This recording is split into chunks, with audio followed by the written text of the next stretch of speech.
I'm going to call tonight's meeting to order. And we have roll call. Mayor Pro Tem Wall. Here. Mayor Matsumoto Wright. Here. Councilmember Murray. Present. Councilmember Ryan. Here. Councilmember Page. Here. Councilmember Sonmore. Here. Councilmember Woodard. Here. That concludes roll call. Thank you. Next is public comment. Do we have any public comments? No one has signed up to comment in person, and the person who signed up to comment online has canceled. Recording stopped. What? Recording in progress. And written comments were submitted to council. Okay. All right. So next is a proclamation for Leadership Day. Steve Woodard, Councilmember Woodard, can you? Thank you, Mayor, for this opportunity to read the proclamation into the public record. Let's see, you want to join me now? Perfect. So, City of Mountlake, normally I have a long introduction, don't I? And I would really love to do so, but I'm not going to do that this time. That said, I love this organization, so what an honor to get to read the proclamation. Leadership Day. Whereas Leadership Snohomish County is recognized as a local organization specializing in developing leaders for a lifetime, making Snohomish County vibrant and providing education and opportunities for the past 18 years to strengthen our community. And whereas more than 150 employers in all sectors have participated in Leadership Snohomish County, and whereas in 2025, more than 1,200 Snohomish County professionals will have graduated from Leadership Snohomish County programs, and whereas Leadership Snohomish County intends to use Leadership Day to unite and recognize the role of leadership in our county and encourage community celebrations on this day as well, and whereas Leadership Snohomish County will undertake the recognition of the many contributions from the community leaders across Snohomish County as part of this day, as well as coordinate a leadership service opportunity, and whereas this will be an annual recognition of the importance of leadership, and now therefore our Mayor, Kyoko Matsumoto Wright, on behalf of the Mountlake Terrace City Council, do hereby proclaim October 14th, 2025 as Leadership Day in Mountlake Terrace, Washington, and join in recognizing the many contributions Leadership Snohomish County has made. Proclaim this day by the City Council on October 9th, 2025. Thank you for being here. You want to have some words? Sure. Thank you so much for having me. My name is Adrienne Wagner, and I'm the CEO of Leadership Snohomish County. And in addition to being a CEO now for a total of 3 months, I'm also a graduate of the Best Class Ever in 2012. And I served on the board for a number of years. I was a member of the inaugural Leadership for Racial Equity program in 2019. I served on the education committee for a number of years, and lots of other seats. I've been facilitator. I've had the pleasure of working with Dr. Woodard as one of our guest speakers. He, like myself, have had many roles in Leadership Snohomish County, and he was our last year's distinguished alumni, I believe, at the last Leadership Day in October 2024. And I want to extend an invitation to all of you to come to join us on Tuesday for breakfast. It's at Tulalip at 7:30 in the morning. I know. The good news is there is no traffic north at that time of day. So you don't have to wake up super early to join us. And we'll have an amazing speaker, an opportunity to recognize the next Distinguished Alumni Women in Leadership Award, and as well as our Community Partner Award. So we have a lot of exciting things happening next Tuesday, and this is the 10th Leadership Day. So you've made this proclamation before, so it probably sounded a little bit familiar, but we are renewing them because it's a very important year. It's for us. It's the 10th one, and if you don't know about the origin story of Leadership Day, it came at a time when the world felt very divided. And there was a lot of distracting things on the national level. And suddenly we seem to find ourselves in a similar situation where we really need to double down on the importance of local leadership, nonpartisan leadership, and coming together and doing things that matter at home together as Leadership Snohomish County has mission to support. So I very much look forward to seeing all of you, many of you, however can make it. We will have you and enjoy breakfast together next Tuesday. Thank you. Yeah, any alumni other than Steve? I've been a guest speaker. Yeah, a guest speaker. Yeah, so honored guests, alumni, everyone. The Leadership Snohomish County Network is very vast. We've, I think, had over 1,200 people go through the program. I think you said 18, but it's actually, we're a 28-year-old organization. And this year is very special because we have 2 people in the cohort whose parents went through the program. One of them is the son of Deb Brandy. And then the other one is the daughter of Matt Poischbeg. Oh my gosh.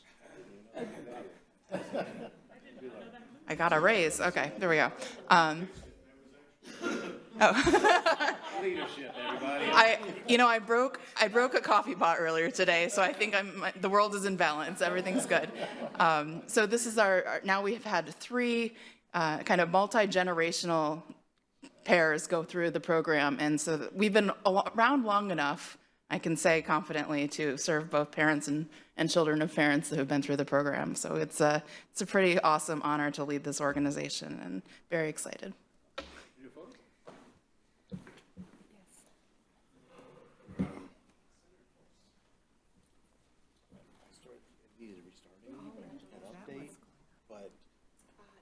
But it's also, you may have trouble because the connection was bad. I want to make it again.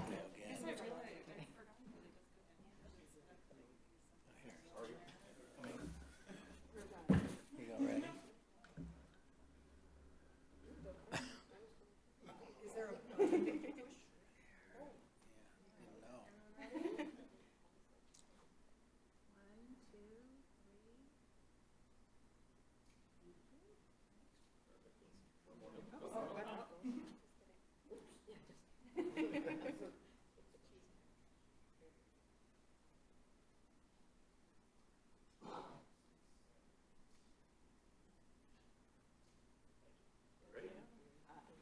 I picked up a lot of these recently. This is the nicest building I think I've been in. Thank you. So I haven't been inside because it is amazing. So state of the art. I love it. Come back anytime. Thank you very much. Take care, everybody. Thank you. The best part is when you said. You might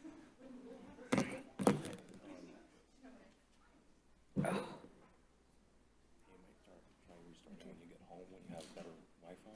all right? I just won't need to use it tonight. Yeah, I'm sorry. Well, there's no voting tonight anyway, so. Okay, so next on our agenda is the presentation on the state legislative agenda by Gordon Thomas Honeywell with both our city manager and, is Shelley online? And with Amita Tiori. Yes. Did I say it right? Yeah, you did. Okay, thank you. Mayor, good evening, everybody. You all may know me as Amina Abdallah. I recently got married in July, so I'm now Amina Tiori. So you did say that right, Mayor. So today we'll be going over your legislative agenda and a couple of other things, but I'm going to pass it over to Shelley, who's here joining us online, to start with the first couple of slides. Now, take it away, Shelley. Great. Thank you, Amina. I just want to make sure you all can see the slides. I don't see them on my end, so if I need to pull them up, I can do that. I just don't know what the best way to do that is. We're getting those up. Give us just a Okay. second. No worries, I can get started while they're getting pulled up. So, as Amina said, our purpose of our presentation this evening is to help the city prepare for the 2026 state legislative session. Next slide. So tonight, we are going to cover a variety of things. We're going to start by providing a preview of the 2026 session, things that we are anticipating will occur, the kind of political and budget context. I'll provide a little bit more background on funding requests, and then Amina is going to cover the development of the city's legislative agenda and then wrap up with next steps. Next slide. The 2026 session is the second year of the biennium. It is a 60-day session, and it is often referred to as a non-budget year, since the legislature just makes adjustments to the 2-year budgets. The adjustments to the 2-year budgets are called the supplemental budgets. There are 9 legislative races on this November's ballot. However, there's only really one race that's truly competitive. That's the Senate race in the 26th district. I guess competitive in the sense that, you know, it's unclear whether it will be a Republican or a Democrat that wins that race. But no matter the outcome, Democrats have a several seat majority in both the House and the Senate. And so we can say with confidence that they will retain the majority in both chambers for the 2026 session. Every bill that was introduced in the 2025 session that did not pass into law will be automatically reintroduced in 2026. And legislators will have the option to introduce new bills as well. And then following the 2026 session, there will be another campaign season where the entire House and half of the Senate will be running for re-election. This will include all the members of the 32nd Legislative District. And I would be remiss if I did not mention that the race for the 32nd District Senate seat between incumbent Senator Jesse Solomon and Representative Cindy Ryu. This is a notable race since we typically don't see challengers from the same party, but it has become more common in the last few years. And so it is definitely a race that is drawing attention already, despite not even being in the official campaign cycle yet. Because legislators have their, I would say, 75% of legislators have an election in 2026. Typically, even numbered years or short sessions are not the time when really controversial policies are adopted. Next slide. So the state has 3 budgets: the operating, the capital, and the transportation. These, as I mentioned earlier, these budgets are adopted every 2 years. The state's current budget cycle runs from July 1st of 2025 through June 30th of 2027. And despite 2026 being a non-budget year, there is still a budget process that is already underway. And this is the development of the supplemental budget. It began with state agencies preparing their budget requests and submitting them to the state budget office, which is the Office of Financial Management. And those were due on September 15th. So from September 15th until mid-December, the governor's office reviews the agency requests, and they take into account any stakeholders or organizations that weigh in. And they develop the governor's operating, capital, and transportation budgets. The governor's budgets are proposals. They serve as the starting place for legislative discussions. And then throughout the course of the legislative session, each chamber develops its proposed budget. So there are 3 proposals for each of the 3 budgets. So there end up being 9 budget proposals for review. And then ultimately, there's a final version of each budget that is agreed upon by the legislature, and it's delivered to the governor for signature, veto, or partial veto. The changes to the biennial budget, or as we call it, the supplemental budgets, they take effect July 1st of 2026. Next slide. As a local government, there is technically opportunity to request funding from any of the state's budgets. In reality, only one of the budget ends up being stable enough to secure funding consistently. So I'm going to review all 3, and you're gonna guess which one is the most attractive to local governments. The operating budget is the most difficult budget to secure funding from, both because in today's climate, the state is facing a budget shortfall, but also because there's a logistical challenge of when you request funding from the operating budget, it has to be spent within the specific fiscal year, not just the biennium, the specific fiscal year that it's awarded. And then it has to be administered through a state agency, and typically there is a small administrative fee. The capital budget is the more traditional source of funding for local governments. The local community project list, or as it's referred to, the LCP, is the state's version of earmarks. And this is the program where the city has previously received funding for projects like Main Street or the Hall Creek restoration. The LCP funds nonprofit and local government projects across the state. The capital budget writers tend to prioritize projects in the LCP that have secured funding from other sources, meaning that they're coming to the LCP to be the last dollar in. The state's capital budget is funded with the sale of bonds. And so when they develop the biennial capital budget, they do it based on available bonding capacity, and they try to leave a little bit of bonding capacity for a supplemental.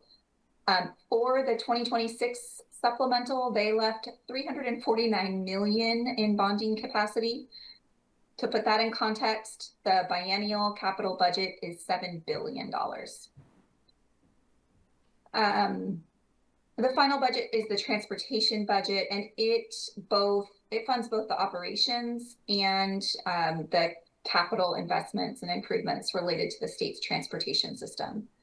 And the legislature has been focusing really for the last several years on finishing projects that have already been started. Project cost is continuing to escalate, and so we haven't seen really many new projects funded in the state transportation budget recently. It's been a needing to backfill projects that have cost overruns, as well as a kind of renewed commitment to maintenance and preservation of the state's transportation system. Next slide. So as you all consider the city's priorities for next year, we wanted to provide you some guidance, a reminder on best practices that improve your chances of successful outcomes. So first is to keep your legislative agenda focused. Legislators balance many different issues and interests throughout a session. On average, there's over 2,000 bills that are introduced. And they only have so much bandwidth to advance the interests of the city.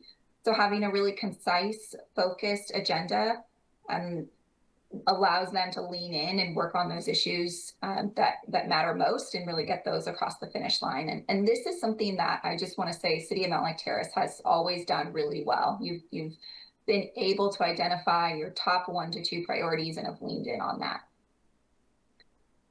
The second is to keep the city's agenda city-centric. So the city's ability to influence policy is going to be greatest on those topics where the city has expertise or a role in implementation. For example, we wouldn't want a school district telling us how to build roads, and they wouldn't want a city commenting on how to manage a school day. So it's best that when we develop our priorities and the issues that we're going to weigh in on, that they be focused on city issues. And then finally, a strong legislative agenda is one that reflects an understanding of the legislative process, political realities, and budget realities that I just outlined. Next slide. In considering the city's priorities for 2026, we do think that it's helpful to build on the existing 2025 legislative agenda. So as a reminder, the city's legislative agenda has 2 sections. It has the legislative priorities, which are the top issues that the city wants to advance. And those are the issues that we proactively initiate working with our delegation and try to get across the finish line. Those are the deliverables. The additional legislative priorities section outlines the issues that have a direct impact on the city And it states those are the issues that the city plans to weigh in with support or concern if these topics arise. So it's a more reactive list of issues.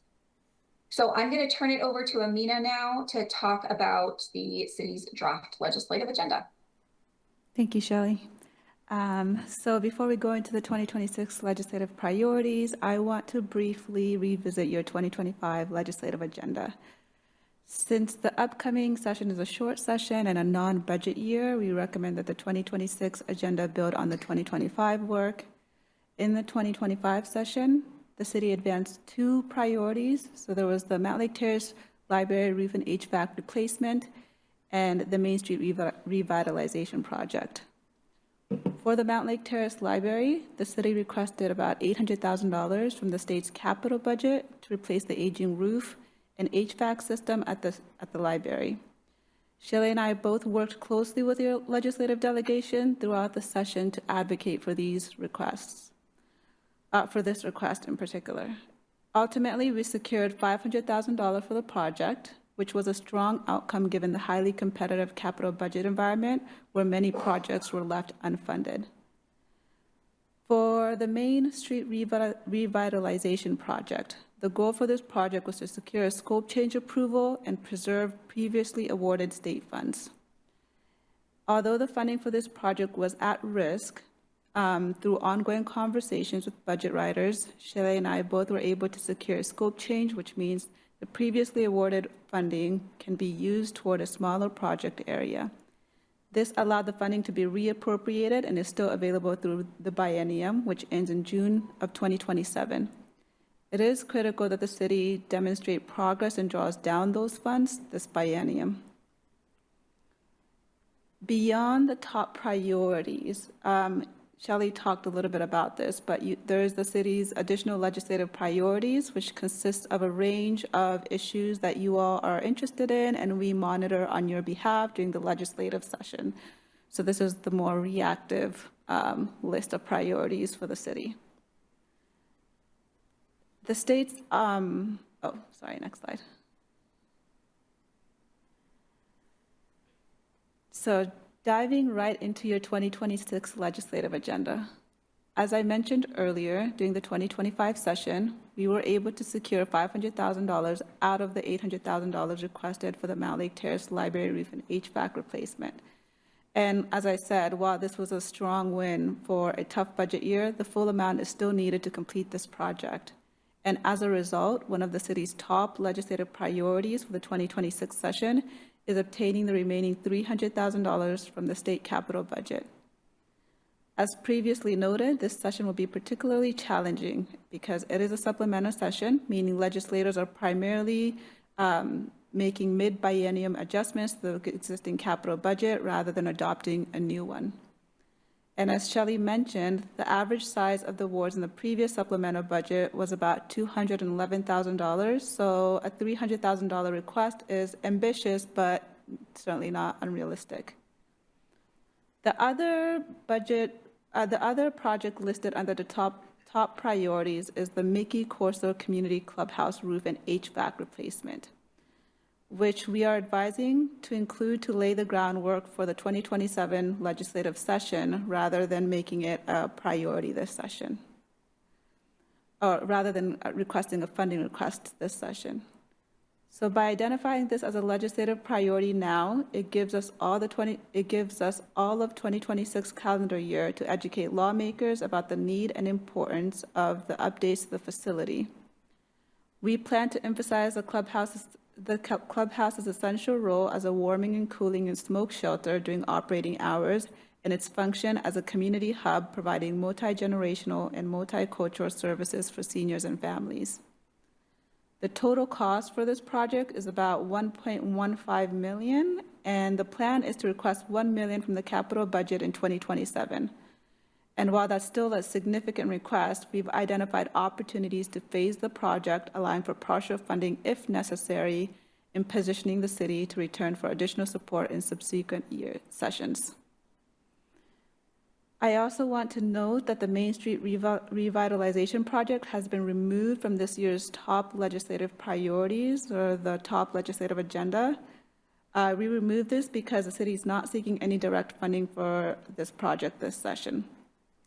Also, we want to allow time for the city to spend the previously awarded funds before pursuing additional appropriations. For your 2026 additional legislative priorities, a lot of the items on that list remained very much the same, so it's very consistent with last year's agenda. The only things that we did make modifications to was removing the reference to parks funding, since the grant programs were only funded in odd-numbered years.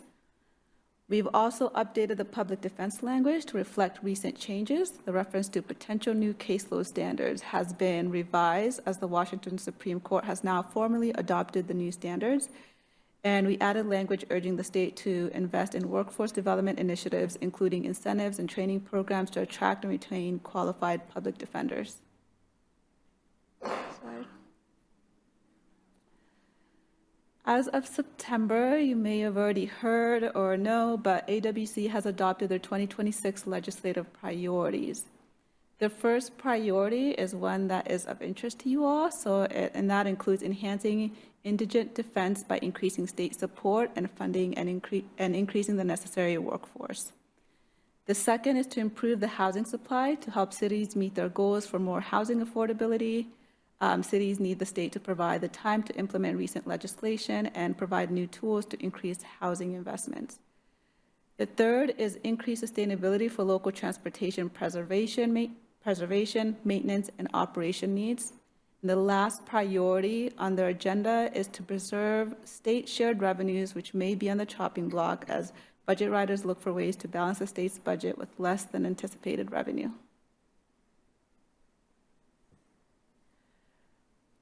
So before I turn it over to you all for discussion, here is where we are in the process and what comes next. Tonight, we're looking for your input and guidance on the city's legislative agenda. It's important that the priorities on the agenda reflect the priorities of the council. The agenda will then be finalized, and Shelley and I will start scheduling briefings with city legislators. Lastly, the 2026 legislative session will officially begin January 12th of 2026 and will end March 12th of 2026. So 60 days will go by pretty quickly. And with that, I will turn it over for feedback and input. Okay. Do we have any questions before we? I just have one. When was the last time we talked about legislative agenda with the council? I don't remember. Do we, city manager, do we know when the last time was? It was during the preparation for the 2025 session about this time in 2024. Thank you. Anyone else?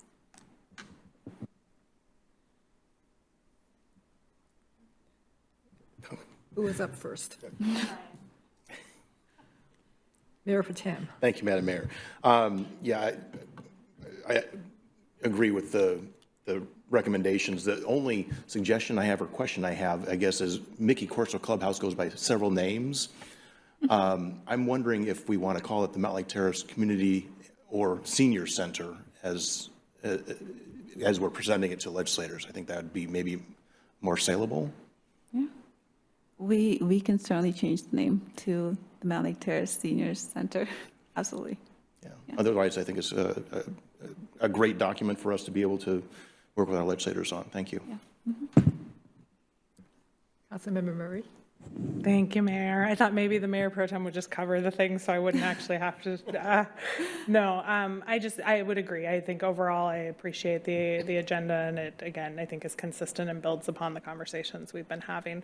I think the one thing I would personally love to see us call out specifically, we talk about housing and increasing the complete spectrum of housing. I think one of the things that we've talked a lot about as a council, but I don't know that we've talked about as much with our legislators, is that it's not only important for us to have a diversity in kind of the types of housing, but also the types of how our residents interact with that housing, right? Whether it's renting or owning, and really increasing ownership opportunities is something that we've had conversations about, and I know that there's a lot of interest in our community around. And so if there is, I think, opportunity for legislators to look for opportunities to expand the possibilities of increasing the supply there in particular, I think, at least for me, that would be something worthy for us to advocate for on behalf of our community. Of course, and I will pass it on to Shelley to speak about it, but we're more than happy to update the language around the housing so it reflects a little bit about the feedback you just provided here. Anyone else? Yes, yeah, I mean, that's the point of tonight's conversation, is to get input from you all. I guess I would just have a follow-up question for you, Councilmember Murray. Is there any policy or program or anything in specific that comes to mind? And if not, that's okay. Just want to make sure that we're not missing something. I do not have something off the top of my head that comes to mind, but I mean, I think both things that, both reduce barriers to that sort of development, as well as potentially, help bridge the gap to get people as far as programs or those sorts of things that help people who are maybe first-time home buyers. I mean, I think it could be the full spectrum from my perspective, but maybe other folks have thoughts.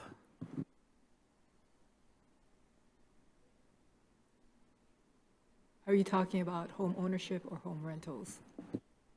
Because those are two different things. Go ahead, Mayor Pro Tem Wall. Thank you, Madam Mayor, and I fully agree with Councilmember Murray's suggestion on how we address housing. I mean, we have housing in there, but I think the language is going to be important and how we address it.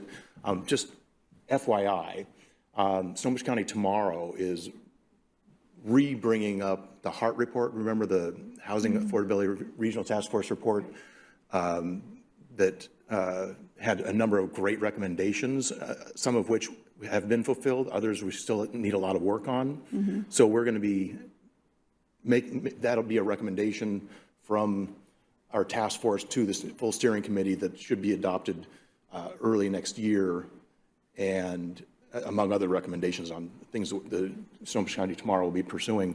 But there's some great recommendations that we as a county are going to be working towards on housing and addressing housing.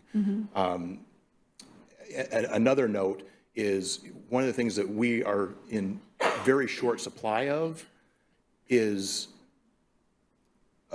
entry-level homes for home ownership and larger rental units for families.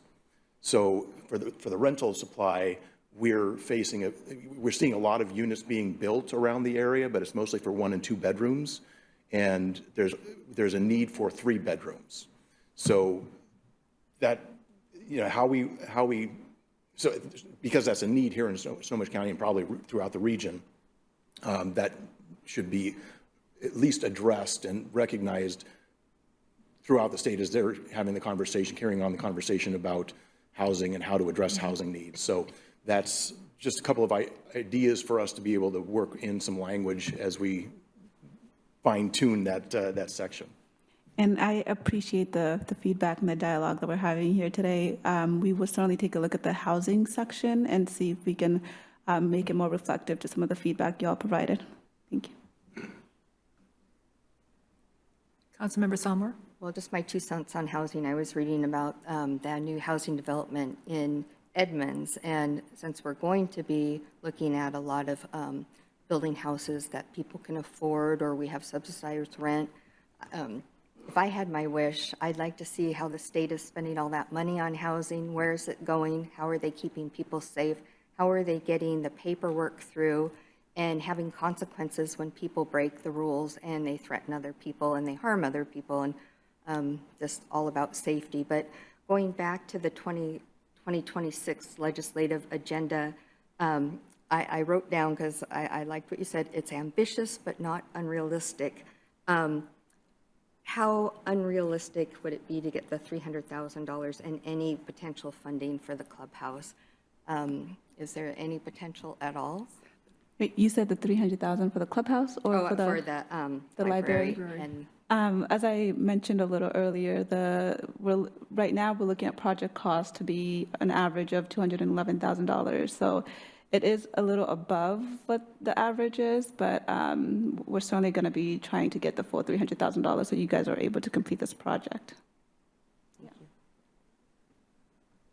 Councilmember Page? Yeah, I have a question about the language, in the legislative priorities, the additionals. And I see that, all of them start with the city of Mountlake Terrace, and we talk about something about the city, but how much of this language is actually AWC, or is it all our language?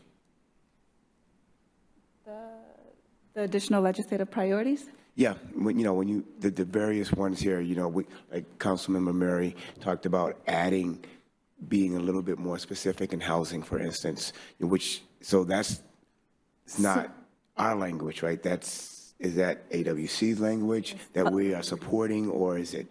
Yeah, the language is under the additional legislative priorities. It's language that we've put together based on the feedback that we've gathered from city staff. And Okay. so that's more of your language. Okay. The AWC legislative priority is the next slide down, yeah.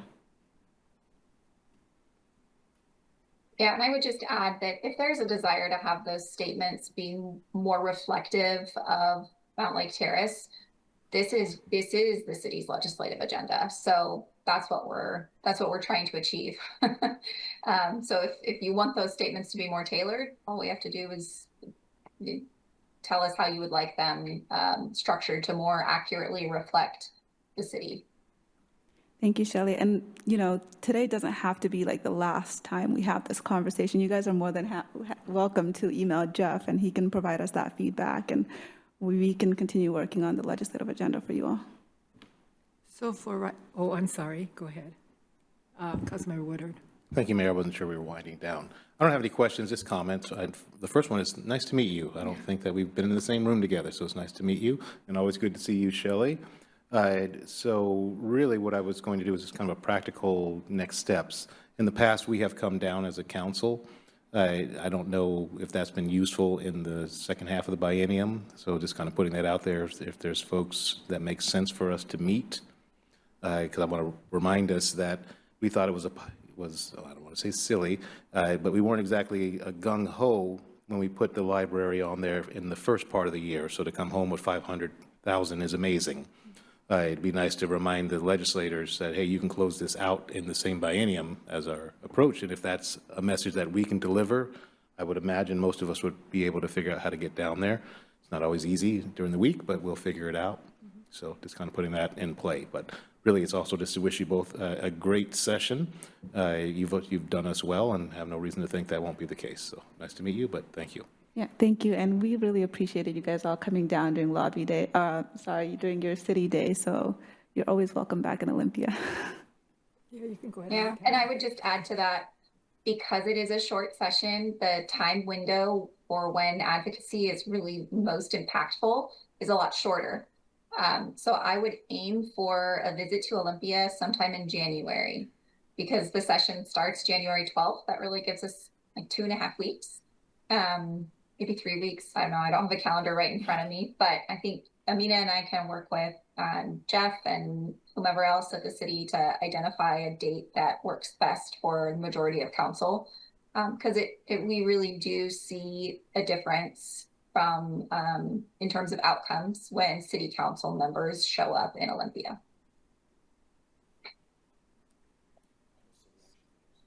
When? Do we have the dates yet? Yeah, last year, several council members went down as part of AWC City Action Days. I think, we could do that again, or we could schedule a different day that I'm happy to work out with Shelley and Amina to get that on the calendar. The dates for next year, it might be on the AWC site. Do you know when City Action Days is, Shelley? I don't think that's been released yet, but. I'm going to look it up right now. I could have sworn it was the 22nd, 23rd, but I'm going to verify. Of January? Yeah. Yes, but let me confirm. Okay.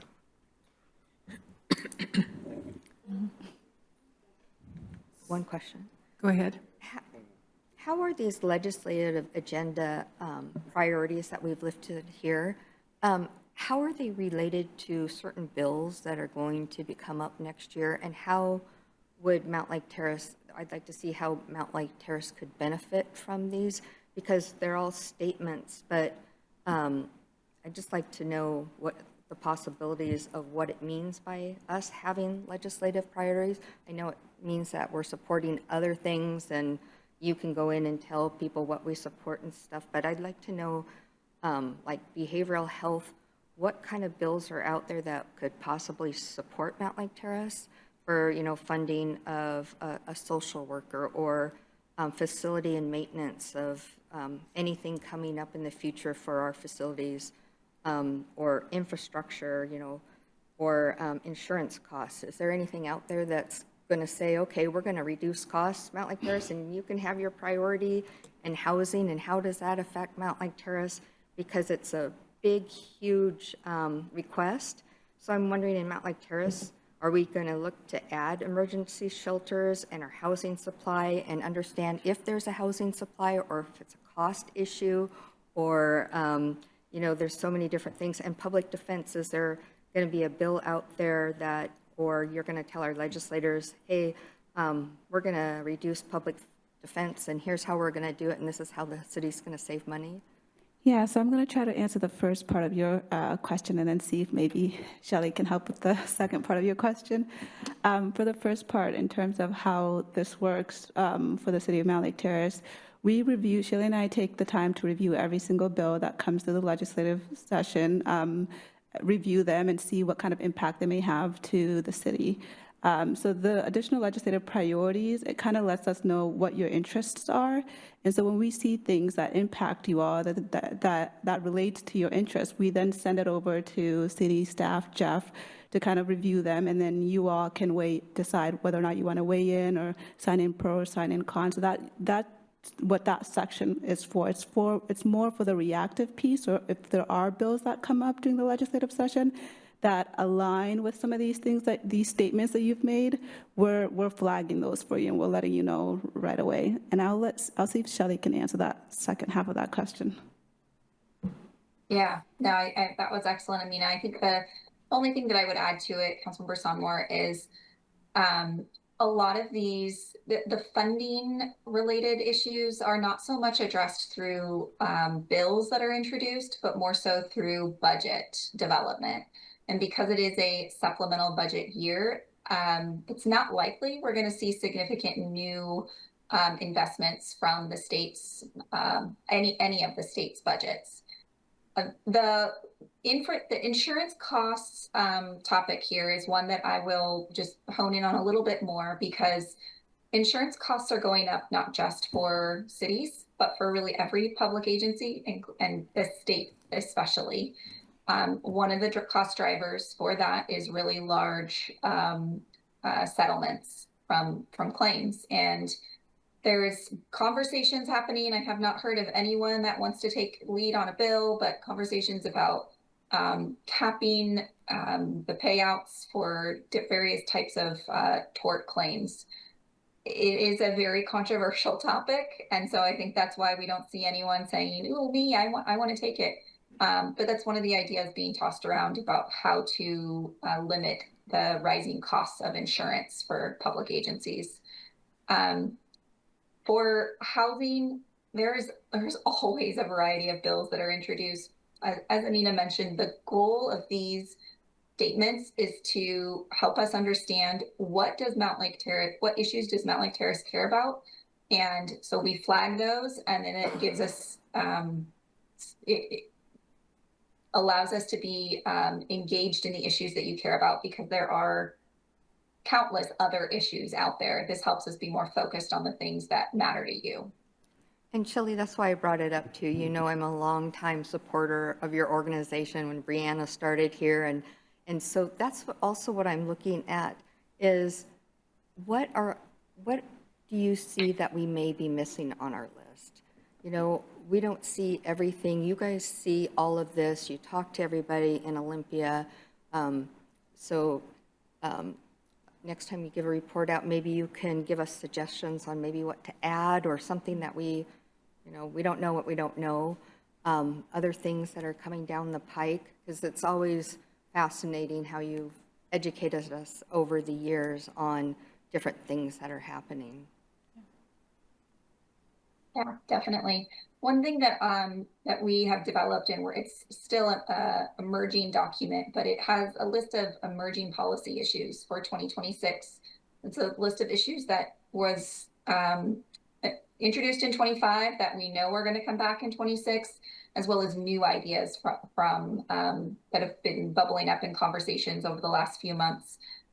So if we haven't already, we will definitely share that document with you all so you can peruse it and see if there's anything that is of interest to Mountlake Terrace. But the behavioral health, infrastructure funding, insurance costs, housing, public defense, I'd say those are like the top 5 issues. So you have some of the biggest priorities covered. Every jurisdiction has unique issues, and so those unique things are the ones that we may not be capturing well here. I think the one that is truly unique is the facility maintenance and compliance with clean building standards. Mountlake Terrace is unique in the number of facilities that you own for the size of city that you are. And so that's, I think that's something that not every jurisdiction is caring about or even weighing in on that we are. And why I asked too is a lot of these have tentacles, right? So people have trouble getting into a house or trouble paying for rent because they're paying so much for childcare. And so that would be another one on my list. What is the state looking at for childcare or full-time kindergarten or stuff? But they all have tentacles attached to them on different funding sources and like you said, budget requests. But thanks, Shelley. So for Mountlake Terrace, we're just doing the one ask, 300,000, because it's just one, and then it'll finish off a project. We'll have a good chance of hopefully getting that. And go ahead. Yes, you are doing the one ask, getting the remaining $300,000 for the library, and then we are laying the groundwork for the senior center. Yes. So we can be prepared to make an ask in 2027. Okay. Yes. And I know we have a lot of other things that we would like to see happen, but one at a time. Yes. Here, we have to ask for things we're going to get. Okay. Anyone else before we move on? Okay. Thank you. All right. Thank you, everybody.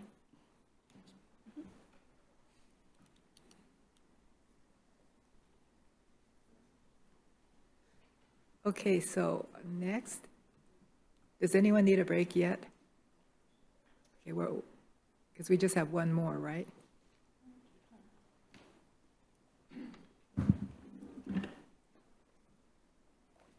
So next is the presentation on the update to the Fiscal Sustainability Task Force by Baker Tilly, along with our Deputy City Manager, Carolyn Hope, and I see Sergey here too. And we have our Baker Tilly Director, Steve Toller, on online. There he is. Yes, thank you, Mayor and Mayor Pro Tem, City Council members. Glad to be here tonight with our consultant, Steve Toller from Baker Tilly. He's going to do the presentation, and Sergey and I are here for questions if Steve can't answer them, but I'm sure he'll be able to answer most of them. So take it away, Steve. Well, great. Thank you, Carolyn, and good evening, Madam Mayor and council members. Thank you for allowing me to be with you virtually tonight. We've been working quite a bit on the fiscal sustainability plan with the task force. They've now held 3 meetings, and we have another one scheduled for the end of this month, and we wanted to give you an update on how things are going from that level. So if we go to the next slide, just things that I want to briefly cover with you tonight, and then I'll turn it over to any questions you have on the project update, is really to provide you a status of where we are with the project and some of the work that the Fiscal Sustainability Task Force has done. Let me just tell you something. You have organized and brought together a really great group of people. They are so committed to this project and their work, and it's really great to see them come up with a variety of the different ideas and the questions that they've had thus far as part of this process. And so we're thankful that we get to work with a really great group of folks. So we're going to preview for you some upcoming milestones and some next steps. So if we go to the next slide, this is an important project, as you know. There's a structural gap between revenues and expenses that is present in the general fund, and I've shared that with you a few months ago, and you were aware of that from the budget adoption. There is a need for some sustainable revenues and expenditures to preserve your service levels, and so we're working with the staff and task force, and community engagement is all going to be really important to help inform you as the policymakers in terms of the direction that the city needs to go to bring fiscal sustainability to your organization and to your operations. So in the next slide, let me just briefly talk about the process to date.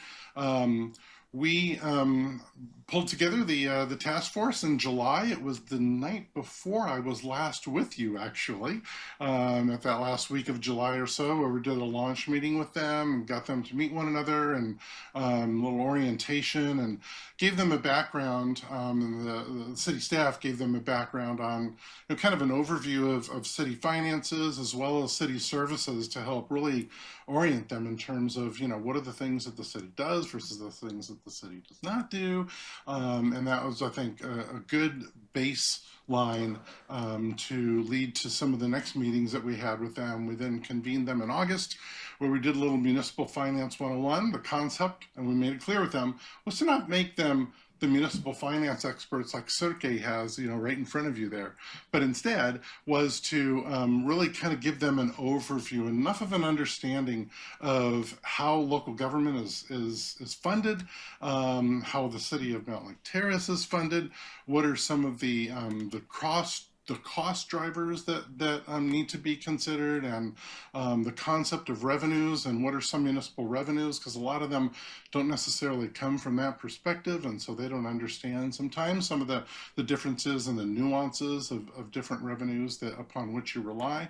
And so we worked with them to kind of educate them on that stuff, as well as the fact of just the importance of an understanding of what fund balances, what reserves are, and what the importance of those reserves are.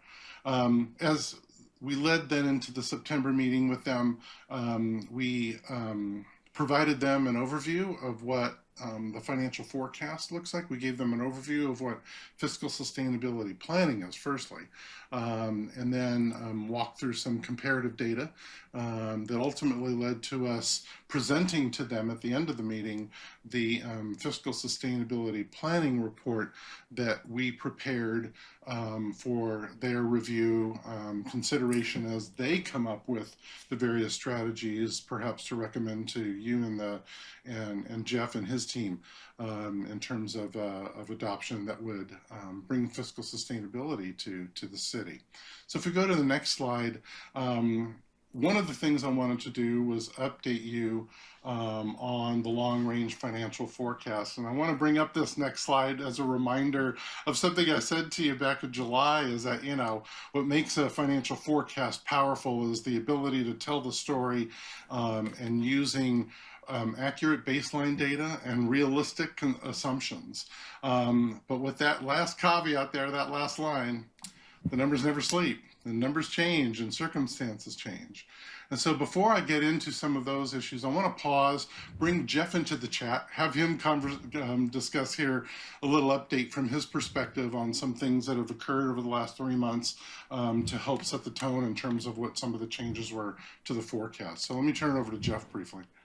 Thanks, Steve. Just wanted to mention here, you're all aware, of the changes that have been going on. We've had doubling of insurance costs over the last couple of years. Premium, Shelley talked about that in the presentation that we heard before, insurance costs going up everywhere.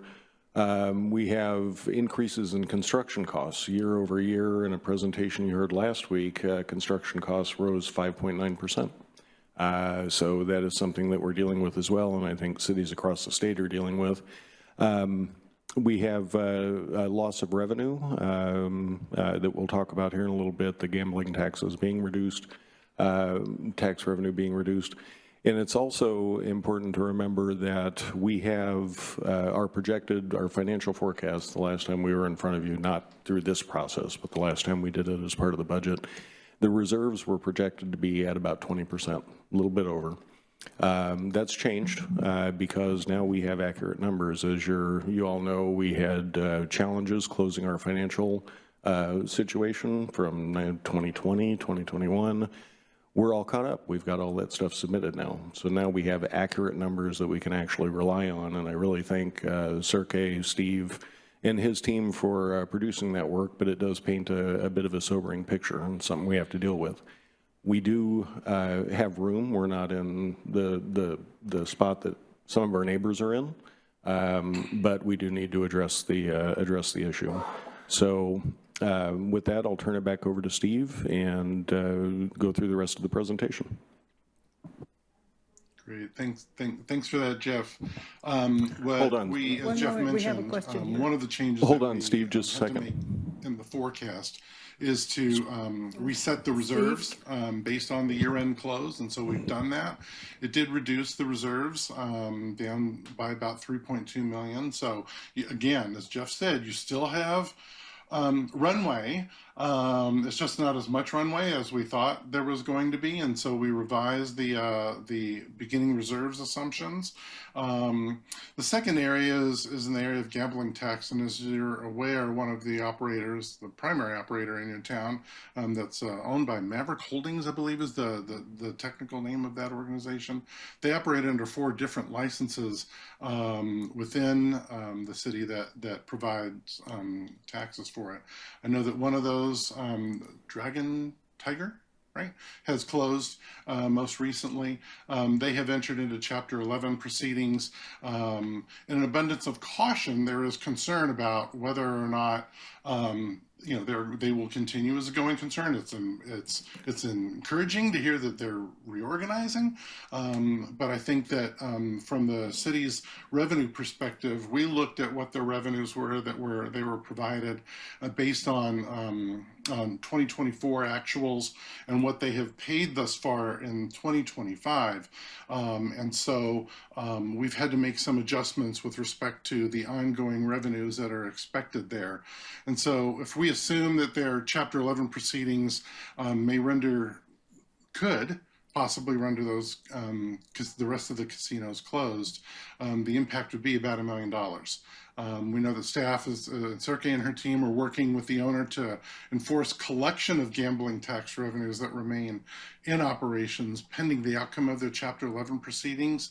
But there's kind of some uncertainties that are working on right now, and so as staff works through those, we have made a conservative assumption that there could be a drying up of about $1 million of gambling tax revenues, and those pretty much come from the card games and the punch pull tabs that are out there. You still have some other sources that generate gambling tax revenues, like the Seattle Junior Hockey Association and some other smaller, like one of the pubs that are in town, and others that have some of these small pull tab or bingo type of environment. But for the most part, we think that there could be a potential reduction of those gambling tax revenues. The fiscal gap grows to about 4.2 million. Based on that through 2030, and based on the update of both of those of issues that we mentioned, the reserves would be projected to fall below the minimums by 26-27. And so that has been now incorporated into the forecast. And if we go to the next slide, this is the updated look that of what would be required, the fiscal gap that would be required to be cured in a fiscal sustainability plan, and it would be approximately $4 million in new ongoing strategies implemented by fiscal 2027. That's 17% of your operating costs. It's a sizable amount. And then an additional beyond that, an additional 2.3 million phased in over a 3-year period. So think about that as being more like $800,000 a year, continuing with another 800,000 over a 3-year period starting in 2030 to be able to ensure that your reserves don't drop below your current minimum 5% reserve policy, and that stays somewhere around or are able to stay within that range of the recommended 20% reserve policy that we talked about before. So let me advance to the next slide, and I'm going to briefly cover the other component that we've talked about, and just really to help set the tone for the fiscal sustainability report that we provided. This forecast was very critical. And, this really raises the question, as I like to say, of so what, now what? What do we do with this? And so it's going to be important, of course, to be able to address that gap. And it might require some actions that might need to be taken during the mid-buy or the second year of your biennial budget period. But all that stuff is needing to be kind of shaken out based on some of the conversations that we're having with the task force, and it's going to be important for them to be able to complete their work and then inform you in terms of perspectives of potential strategies that they believe and recommend that you consider in addressing the gap. So if we go to the next slide, I want to then talk a little bit about the fiscal sustainability plan report, and we'll go to the next slide there. I believe that City Manager forwarded this to you last week, if I'm not mistaken, in terms of the report that we had provided to the Fiscal Sustainability Task Force. And basically the Fiscal Sustainability Plan brings all of our work together in the report all in one place. It helps tell the story about your fiscal outlook, how the city compares to its peers, what's driving the gap. It also introduces the framework for fiscal sustainability planning and grouping the ideas into broad categories. And we've also outlined 22 potential strategies the task force is reviewing, along with some sample what we call budget scenario packages that show how those could work together. And if we go to the next slide, I just wanted to highlight for you that there are 22 strategies that we've identified, plus an additional 8 strategies that we've included in the report. But because either the implementation or the fiscal impact were not as promising, we kind of held those off to the side. There is a total of 30 different strategies, and they cover a broad spectrum from ways to strengthen revenues to opportunities to deliver services more efficiently, and if needed, potential service level adjustments if the other options can't be implemented to close the gap soon enough or fully. And so you'll find additional details about these in that fiscal sustainability plan report that was shared with both the task force and with you. And so if we go to the next slide, you'll also see in the report that we provided what we call budget strategy scenario packages. And I remember us talking about this at your workshop in March, where we kind of discussed this project. You're going to see that these represent examples on how various strategies can be assembled to address the gap in the report, ranging from revenue-centric to expenditure-centric options. The FST is planning to use these examples as a basis for informing their thoughts, their deliberations, and assembling a set of their recommendations to the council. And one of the things that we'll be focusing with them on is that it needs to be actionable and needs to be timely in being able to address the gap. And so those sample strategy scenario packages are not recommendations from Baker Tilly, but they are options for consideration of how you can assemble all these different strategies together to be able to address the gap. And so there will be more coming as the FST continues its work, which is the subject of the next series of slides about what lies ahead. Over the next 5 months, we'll be continuing to meet with the FST. We'll meet with them at the end of this month, where we're going to start conversations with them about, reviewing and discussing the various budget strategies and trying to assemble some, their feedback, their input, and potential consensus in terms of, where do they where are they with respect to some of their recommendations?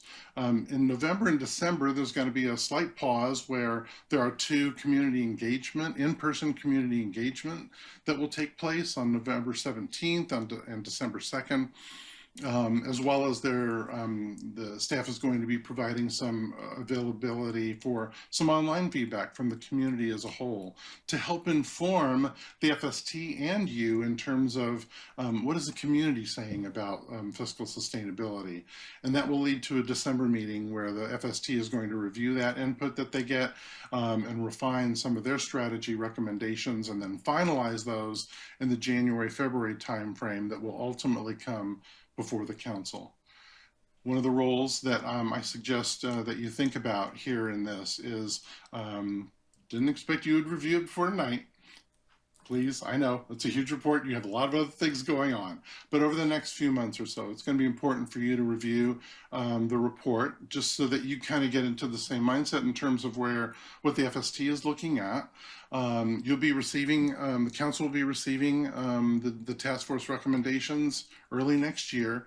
And then ultimately, it will be up to you to decide which of the strategies and how they're packaged, the policy decisions that will need to be adopted and implemented. And then we will work with staff to help formulate that implementation action plan that staff will ultimately bring to you based on the strategies that are selected. One more slide. Closing thoughts here, is that I think we all understand how important this project is for the long term, for the community. And I think like I said, you've got a great group of task force members that are assembled. I call them the Avengers, Avengers Assemble, right? They're doing a really great job and asking some really great questions as part of these meetings.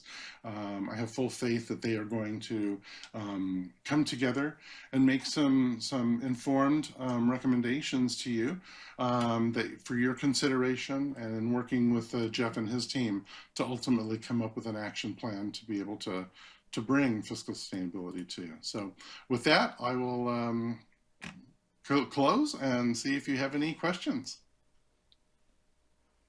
Okay. We had a question earlier. Did you want to? I must have missed it. I'm sorry. Oh.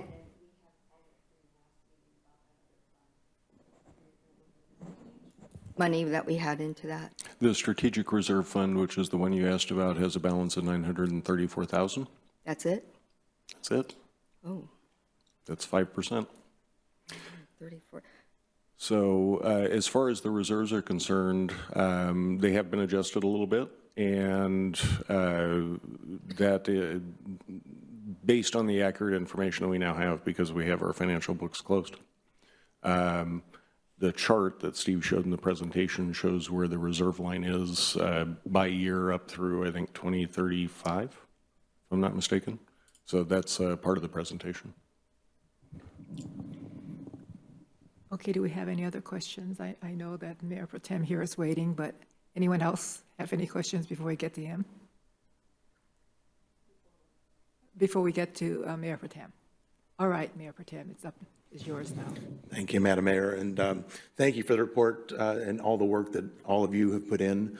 I'm anxious to see the recommendations. I did actually go through the report and have several thoughts. And I saw a lot of great work and a lot of very informative information. I know that's a lot of great information that's very useful and helpful in us and our task force coming to conclusions. I'm very anxious for the community conversations and public engagement and making sure that that's done well and thoroughly, because that's going to be such a critical part in us advancing these strategies as we move forward. Making sure that, I don't know what the plan is for those. I saw 2 events and then the surveys, but also, maybe that's, when's our next Terrace talk? That would be another opportunity to talk things through, community conversations. I don't know if we have any of that scheduled, but making sure that we have, we're doing outreach to, the at-risk communities that are in need of services, utilizing the services we provide. As well as those that are going to be most impacted by any revenue, additional revenues that may be collected, and how that may be a challenge. And we're all paying more and more on everything that we're doing, just like the city is. And so more taxes is going to be a burden. And so looking at, equitable sources, looking at fairness, looking at ways that, or at least understanding, or hearing from those that are going to be most impacted by those revenue sources that we're considering, so we have their feedback. Transparency, making sure, budgets are hard, and it's hard to explain how everything works and comes together. So I think, making it as transparent as possible, and as clear and understandable. And I don't know that saying dumb it down is the term I want to use, but I mean, we need to make it clear and understandable to the masses, to people that don't understand budgets and don't deal with city finances day in and day out. I guess, then, so on the three funding scenarios, I guess the focus mostly on revenues, then there was the balanced approach, and then there was the cost cutting, service cutting approach, focus.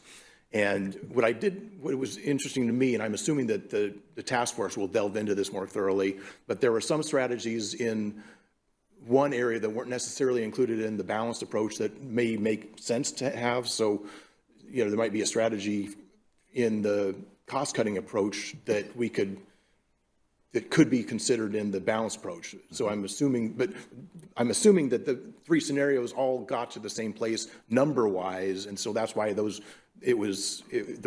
were what was considered. But I think there might be some mix and match opportunities. They're not locked in their boxes. Yeah. Yeah.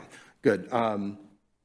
Let's see. What else did I want to? So also, this is very clearly focusing on the operating budget, and that's where the dire need is. But some other areas that we need to, I'd like us to be considering at least longer term, is looking at things like capital costs, which are come out of potentially different budgets. And so then we're looking at things like the tax increment financing and LCLIP programs and local improvement districts and other ways to help fund our infrastructure needs. So that might be part two of this effort that we need to consider. But it needs to be considered in part one to some extent, because those are additional revenue options. And if we're going to be pursuing revenue options in phase one for the operating budget, we need to be aware of the decisions that we make here and how that impacts additional considerations going forward. And then some additional thoughts on some of the tools or strategies that weren't being considered. There are some of those strategies that I like, and I understand why they aren't being considered, because they weren't large dollar amounts, but there are some smaller areas that we could use some additional funding, supplemental funding, to be able to help with things like, I'll give you an example. One of the strategies was naming rights for the fields would potentially provide $20,000. So that doesn't solve our operating budget problems, but it could potentially help with additional events, if we want to do events or public art or things like that. So I just because they aren't being considered for the general big picture operating budget, I think we want to keep them on the table for consideration when we look at new ongoing strategies, new things we want to consider funding, like more events in our community, that might be a way to help fund some of those things. So I think that covered, I think I'm very curious about how we're going to message the need for increasing our reserves. I mean, I think we understand the fiscal responsibility, this fiscally responsible approach to doing budgeting, but if we're going to be raising taxes on our residents, how are we explaining that in our community outreach and public engagement process? So I think those are, it's going to be very interesting to see how we the information we're putting on the table for consideration, and how that's done is going to very much impact the feedback we get. And so I think we have to be very, very careful in how we do our public engagement. Yeah. Looking forward to more. Thank you. Yeah, so just a few quick answers on a couple of those things. One, the community engagements are November 17th and December 2nd. Terrace Talk will follow on December 10th, so we can follow up on that. Another cool thing that we've started doing lately, Sienna has started doing lately on communications, is doing a Fiscal Fridays post on social media that breaks down, in terms that everybody can understand what's going on. And it's just a little, snippet, kind of to prime the pump to get people thinking about this so they can provide us input at these community engagement events. The other piece is something that you all did recently, which is consolidation of a lot of our funds. And the reason that's important, it's much easier for us to use as a city team, but it's also much more transparent for the public to be able to see what's going on. So making sure that we're transparent in making those decisions and sharing that with people, I think, is the most important piece. So we're slowly building to that so that people can provide us input and we can hear what's important. Councilmember Samore? Can you tell us how much the financial task force is looking to cut in our budget? No, that's up to the recommendations for it's up to the recommendations for the financial task force to make to you. Right now, the recommended amount is $4 million. Yeah, it's probably 6.2, probably, most likely. $6.2 million we're going to be in debt. And I just want transparency out there. So I'll do my spiel as best as I can here. I'll just take it slow. The committee, we've been in the weeds, and then we were looking at all these different things that we were supposed to know about the budget, and then we got this report on things to cut or to look at. So we never even talked about what we were going to cut. This report just came to us, and I was told at the last meeting that I could no longer speak at that meeting. I sit over on the side. The first meeting, I asked one question. The second meeting, I asked two, and it was somebody had asked about the pool, if we have to have a pool, because they wanted to debate it, and we couldn't debate it. And I said, we don't have to have a pool, and you just know that because, and then my second question is, what do we legally have to spend our budget on? Then I was told that I was creating a bias. However, at that meeting, we have our staff at the front, and one of the members asked, it looks like the best alternative is to raise our property taxes.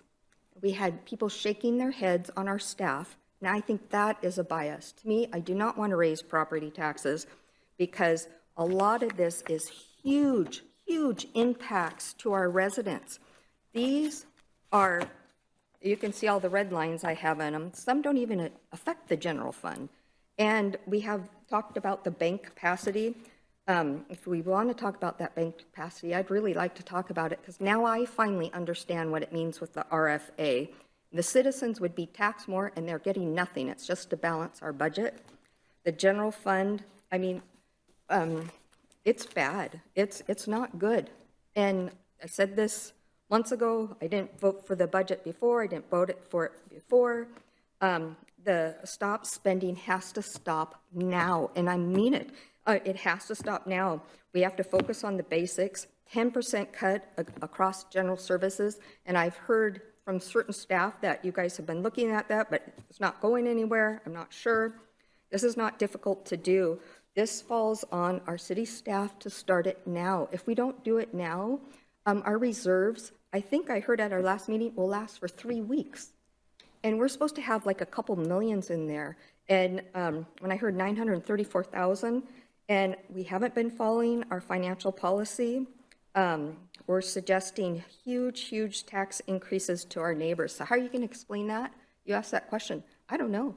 Why aren't we cutting services and looking at what we can do first instead of just saying, well, it's all the state's fault. We lost gambling. We lost, we're paying more insurance, but didn't we raise about $3 million in salaries?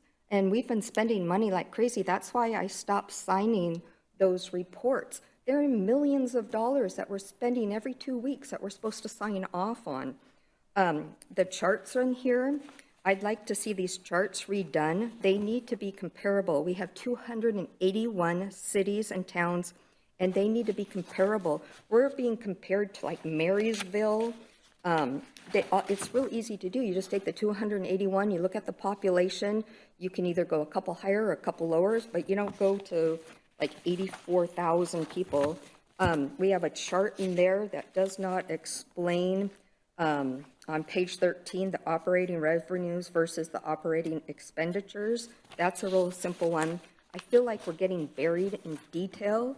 I'm really concerned about this. I know I'm the squeaky wheel here, and I hope somebody finally listens to me, but the 10% across the board, except the police department, I think has to be done now. We can't wait. We were waiting at the beginning of the year, and before that, they balanced their budget, our budget, using reserves when we had our temporary city manager here and got into argument about that. It's not like I don't come prepared or I have the resource to find out what's going on, and I'm happy to share that, but this is not good at all, and I have so much more to say, especially on the RFA, that we're kind of being sold at that committee that, okay, that's the way to do it. And it's like, well, wait a minute. I don't want my taxes raised for this bank capacity that I'm getting nothing out of. You know, we did the RFA for a certain reason. It wasn't looking to have this extra money coming into the city. We did that on purpose because we didn't want to overtax our citizens. There's a big hole here, and it's not being addressed. I see emails that we're overtaxing our employees. We're actually overstaffed. I mean, it's all in this report. I'm not telling you nothing that you haven't already read. I'm just trying to make light of some of this information. There is no runway. I heard a runway.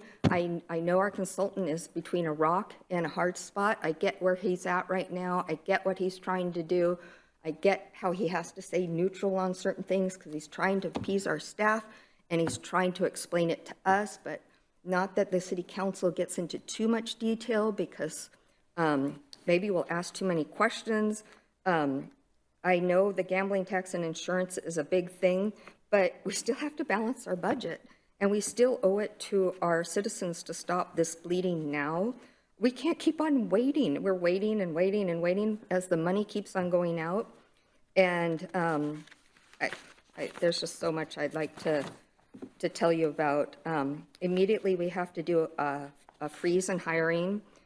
We have to stop any funding that is not necessary. We need this out in the open. You know, looking at blaming all these costs, I get it, I really do, but that means that we have to buckle down and not spend where we shouldn't spend. But I want to see the list of what we legally have to spend, and I really would like to see that committee get educated, because there some of them are asking questions. In fact, at the last meeting, I did not say one word. I sat in my corner, but somebody that I know, she asked that question, and so I'm asking on her behalf. I'd like to see that information come to that committee, and what are we legally mandated to spend our money on?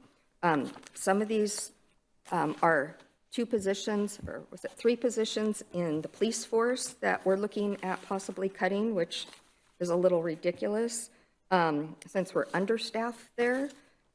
There's a lot of different issues, and if you have any questions, I'll be more to do a major report out. I broke them down into each simple step according to, instead of reading all this, you could have a cliff notes of what the strategy is, the summary of the strategy, that there's financial impacts and who and how they're impacting people like staff. If we do a freeze on compensation and benefit for 2 years, what is that doing? It's just helping for 2 years. What we are not addressing here is in these strategic items, we're not addressing the structural imbalance of our general fund. And I think, Brian, that was what you were trying to get at when you were talking the structure has to be balanced. It's imbalanced right now, and doing some of these are just Band-Aid fixes. They're not really helping anything. We're thinking about, you know, I don't even want to say who we're thinking about cutting because I don't want it to, I don't want to offend anybody, because my main objective is, and I've been saying that, is I want to protect jobs. I want to help make the jobs here stay, but I'm afraid that we're going to have layoffs because we're overstaffed and we don't have the budget for it. Software, looking at eliminating historical budget spending, well, that's good. Explore new law enforcement services. You know, that's going to take years. We've talked about this before, going to contract with a different police department, and you don't get the same service. And then we've talked about Metropolitan Parks Department. There's 4 options in Metropolitan Parks Department. And I'm asking, what city wants to work with us when we are in a budget deficit right now? And it makes it sound so good, but once we go out and we're with another city, if they want to join us, we lose all control of our parks. And if we want to go out for a pool, it's most likely not going to be in Mountlake Terrace.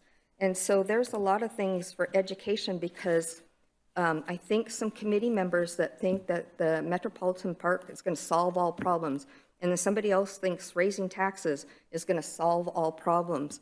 But the bottom line is we're in trouble, and we really need to look at what is happening here.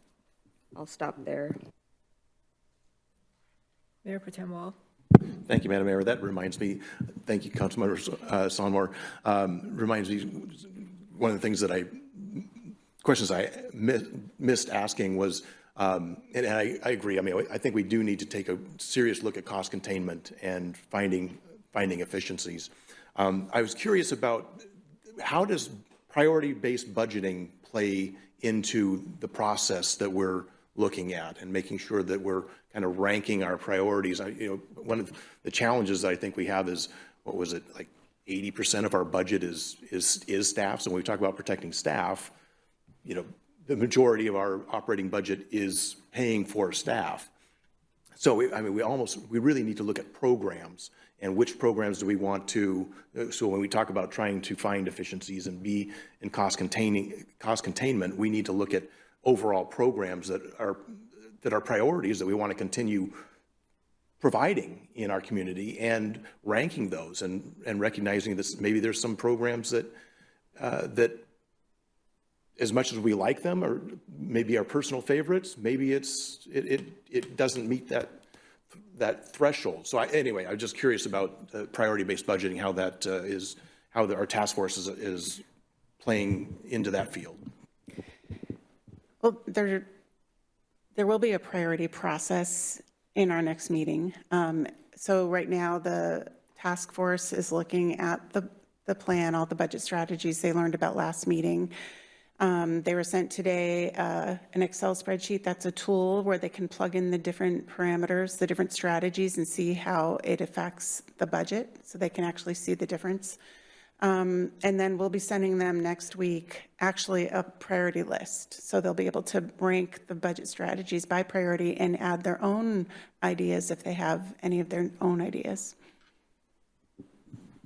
If I understood you correctly, though, that they would be ranking the strategies, which I think is one approach, and I agree with that. But is there an opportunity for us to get not only the task force but public feedback on priorities of government? Each program that we're offering and ranking. I mean, obviously, the public safety and police rank highest in almost every community throughout the state consistently, and I think we get the same feedback here every time we ask the question to our residents. And then when we talk about what's mandated, I mean, what's mandated is we provide public safety, our police. What's not mandated is things like parks and recreation. And so while that's not legally mandated for us, it is a high priority for this community. And so then part of the question we need to be asking our residents is, if we want to continue funding the programs that we have, and yet we have to have cuts to make, are we willing to pay more? If so, how? How do we do so fairly, equitably? Whether it's property taxes, sales taxes, or other revenue options to consider. Those are all things that we really need to hear from our residents on, as far as, what services are important to them and what impact, how will it impact, how will raising revenues impact them? Councilmember Page? I agree with you, but I also think that, these community engagements, the community conversations that are planned, I'm hoping that is what the intent of these meetings are for. They, as everyone's saying, full transparency. We have to be very clear, I believe, in, sharing those type of questions, those type of concerns, and our residents need to understand that there are maybe some hard choices that for the first time, we're asking you to make, instead of sugarcoating things or not making things seem or look as they really are. Do you want this? This is how much it's going to cost you. Can you live without this? How are you going to make do? Those are the type of, I think, hard questions that have got to be asked. And I'm guessing that is what the plan is. So the reason I said I answered no before when Councilmember Sonmore asked how much we had to cut out of the budget is because we need to know exactly that. What do people value? And if they value this, the numbers that are in that report are based on the things we're doing today, right? So if we want to continue what we're doing, exactly the same thing we're doing today in the exact same way that we're doing it, that's what we'll have to cut. If we're going to change either the service delivery model, continue one program, not continue another program, those numbers they're not going to be the same thing, right? So that's what that conversation is all about, is what do you value? What's the most important things to you? And then if we cut these other programs, how is that going to affect the community? Talk about Parks and Rec. No, it's not mandated by the state, but it's an essential quality of life issue that helps attract investment to the community because it's a place, right? It's a sense of place. So is it mandated? No. Is it pretty important for the future? Probably. But those are kind of those follow-on and third-order effects that the task force is coming to understand about the decisions and the recommendations that they're going to make. But ultimately, it'll all come back to you for a decision-making process. So I hope that answered your question. Well, I wasn't really asking a question, but more of the statement. But the other part of it is, I think that both the FST as well as our residents have to fully understand that this isn't about a 1 or 2 year plan. Whatever decisions that, people are, whether it's the FST or if it's our residents and our community engagements, they have to understand that this is going to impact 4, 6, 10 years down the road, just like this timeline here is on there. So because when I'm out on the streets, I kind of hear people talk about like right now, or tomorrow, or what it's going to feel like, a year from now. And that's what I mean about the transparency. If you're willing to not have something, you're probably not going to have that for a very long period or never again. That's the reality of it until things get better. And that's what I'm talking about in terms of the type of conversations that we have to have with people so that when they speak to it, they're speaking to it with a knowledge that we enable them to get to versus an emotion that we put them into,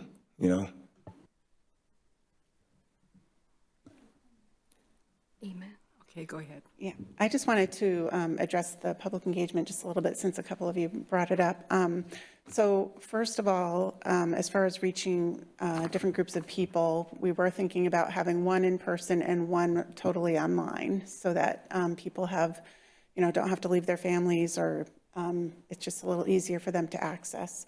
We do plan on having a presentation to educate people on, obviously it won't be as much as the FST had, but a good presentation to describe what is the operating budget, why are we in this situation, look at the forecast, and then explain these budget strategies to them. And also, like you mentioned, Councilmember Wall, just what are the services that are most important to you? That's a great set of questions we can ask. So, and then we'll have an online tool as well. So the questions are going to be finalized after the next meeting. It just depends on how much work the FST gets done in the next meeting, whether they have full budget strategy packages they want to share, or if they're still mulling over the priorities. So that will shift based on where they are. But I just wanted to mention that. And yes, we're thinking about how to make our messages more simple. Well, Councilmember Murray had her hand up first. Thank you. I haven't spoken yet. I appreciate it, Mayor.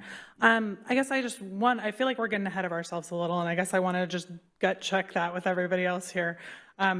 When we decided to move forward with the Financial Sustainability Taskforce, I thought the goal of that was to spend some time educating our community and give them the opportunity to provide us feedback.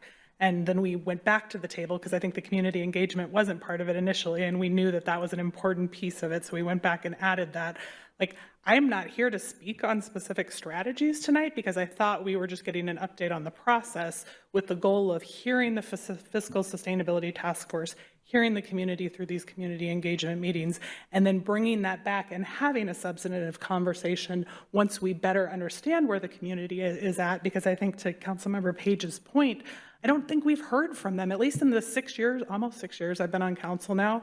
We've never had a holistic, meaningful conversation with the community about, where we're spending our money, how we're spending it, the reality of the rising costs of just providing services to them, and how they might want us to approach that to best ensure that their needs and wants are met as a community. So that is, it was why I was so excited and ultimately supported this approach, was because we haven't heard from our community on this space. So I feel like having this conversation is incredibly premature. I have all sorts of thoughts about what my personal preferences are, and I think what people in my immediate, kind of bubble who I hear from the most often think about some of the decisions that we're going to be making.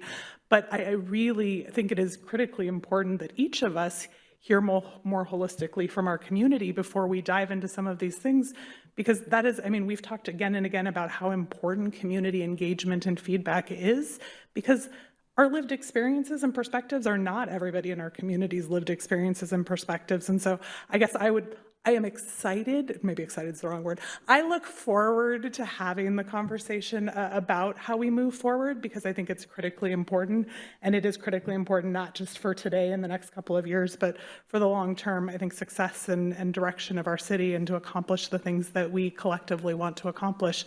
But it feels like we're getting way ahead of ourselves in having this conversation in as much depth as we are tonight, because we still have critically important feedback to incorporate before we get too far down the road. So, Councilmember Sonmore. I'm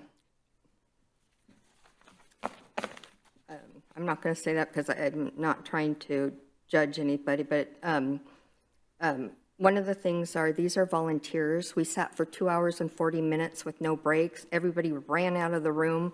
I think definitely need to have breaks in those meetings so people stay focused. I know one person asked what a grant was, and she knew, this gal is very smart, but she was just trying to bring everybody back down to understanding the basics. So the basics to me is you have a chart, right? And you write water rate going up 5%. The average homeowner will pay this. And because we're going to have water rates and sewer rates, those are going up. We have to have a consultant come in. I think we're almost past due to look at when those rates are going up. I think it was 5% this year, I believe it was. I can't remember. It's on my notes here.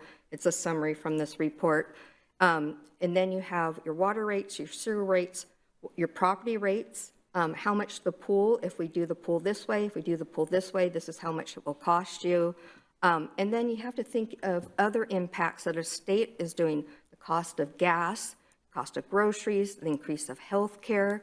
I know that's out of our boundary, but we're looking at our most vulnerable people, our residents in the city.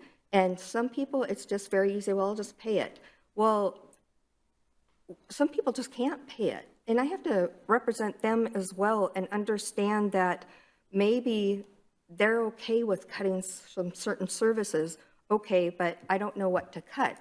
And so I know if my girlfriend came in here, I'll say, what do you think Mountlake Terrace will need? And first thing she'll say is a grocery store downtown. And I said, you know, but that doesn't have to do with our budget. I know, but that's what I want. And I'm like, okay, but you know, how do you, and then we start talking about taxes. And she goes, oh, that's a different story. I do not want my taxes to go up. I'm single, I don't have this revenue, I don't have that revenue. So it's about educating and being transparent and very simple. I like what that was being said. It's like, okay, here's what we have to spend on. Here's your water rates, your sewer rates, your property taxes, car tabs. I mean, it's everything that the city controls in raising money. Because I know people say, well, we can't go out without the 3rd of July, but they don't realize that there are certain impacts to what they're saying. But I'll guarantee when I was in the room watching the debate, if I would have asked everybody, okay, everybody, how much do you want your property taxes to go up? Everybody raise your hand. I don't think a lot of people would have raised their hand. They would have looked at me like, what the heck are you talking about? Why are you raising them? What am I getting for my money? Why aren't you balancing your budget? And so my question right now is, what are we doing right now, right this minute, to stop this bleeding? Because we can't wait. I know we're saying that we need all this public input, and we do. I don't disagree with that at all. The people on that committee are wonderful. I'm not there. We have a finance person, but some of them are afraid to ask questions. Some of them, when they ask a question, they'll say, well, we're not talking about, so they can't really get into that kind of conversation because we have to go through all our slides. And no offense to the consultant, I really am not saying anything bad about it. I'm just trying to focus our meeting. But we're not even really on the same plane, because I wasn't understanding the RFA. I really had to go out there and look what it meant for that bank capacity and really understood what it meant. And I'm like, I don't want to pay that. I'm not going to ask my neighbors to pay that. But if we keep on waiting, we've already waited a year. We've already talked about this in our retreat. We've already talked about how bad our budget is. So what are the unnecessary spending that we've already cut? That's what I want to know. Can we have a list? Because these are immediate, and guess what? These are not all council decisions. They're staff decisions. And I know the survey went out to ask staff about that. But sometimes being on council is making really tough decisions, and it's not always about what we think or what we care about or our own opinion. It's making very tough decisions, and sometimes they're very unpopular. We've gone through it before with fireworks. We've gone through it with somebody bringing brass knuckles and a gun into our meeting. We've gone through tons of different things that were hard, but we were already educated on what it was, the pros and what were the cons. And sometimes I don't feel like we get that. I don't feel like I'm getting the education I need to make proper decisions. I know when we were looking at staff raises, and the first year was going to be $2 million, and the second year I think was going up to $3 million. There was no plan on how to integrate it slowly so it would match our budget. It just came to us, and you felt like an idiot if you didn't say yes to it because your staff is depending on you for these raises. There's a lot of things that could be done a little bit better, but waiting for this committee to make all these decisions. Even one person at the committee said, well, what if the council doesn't like our decisions? And I'm thinking, that's a really good question. But my question back to her, I wanted to say, how educated are you on understanding what your decisions need to be to make this? Because if I was in their spot, I wouldn't know what to do. I would be looking at these because I've already heard some person say, okay, let's raise the taxes in that bank capacity. That's a no-brainer. I'm like, but do you really know the impacts to what that means to the individual citizen? And we're using that money just to balance our budget. We really have to look at what we have to cut. And years ago, we've done this. You know, we stopped ordering certain supplies. We did a lot of things. We, cut the grass every other week instead of every week. I mean, there's a lot of things. So I know you're going to get back to us on what you've stopped with the bleeding. It's like our last meeting when we did the electric stations out here for 3 vehicles. I still feel bad about that decision. I feel like I should have gone back and voted no. And I'd like to see that list on what we legally have to pay for and what staff we have to have in our city, because I'm not asking anything mean, but I'm trying to make sure of what the committee knows what they have to make, because they weren't any part of these decisions in this book. They did not understand that they could be cutting a certain position, or they didn't understand that all the information about the Metropolitan Park District. There's more to be done. Okay, does anyone else have something to say? Well, one of the reasons for having outsiders look in is because we need more eyes on it, and hopefully some of these questions will come up. You brought some of it up. I really do, and that's what I'm hoping for, but we only have a few more meetings left, and we meet once a month, and we're asking people to do homework and look at the spreadsheet and stuff. I was a volunteer, you know, I take it seriously, but it wouldn't be my top priority because, you know, I would be saying, well, are they going to take me serious? And what's that graph going to do anyhow when I don't even know what we have to legally spend our money on? So it's kind of like putting the cart before the horse. We don't have the foundation of what we have to do.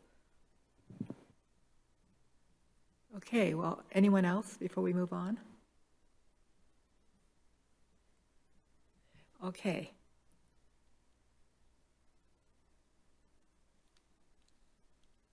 Were you done with your presentation, Steve? Yes, I was, Okay. yes. All right. So, well, you have some things to think about. And we'll wait. Okay.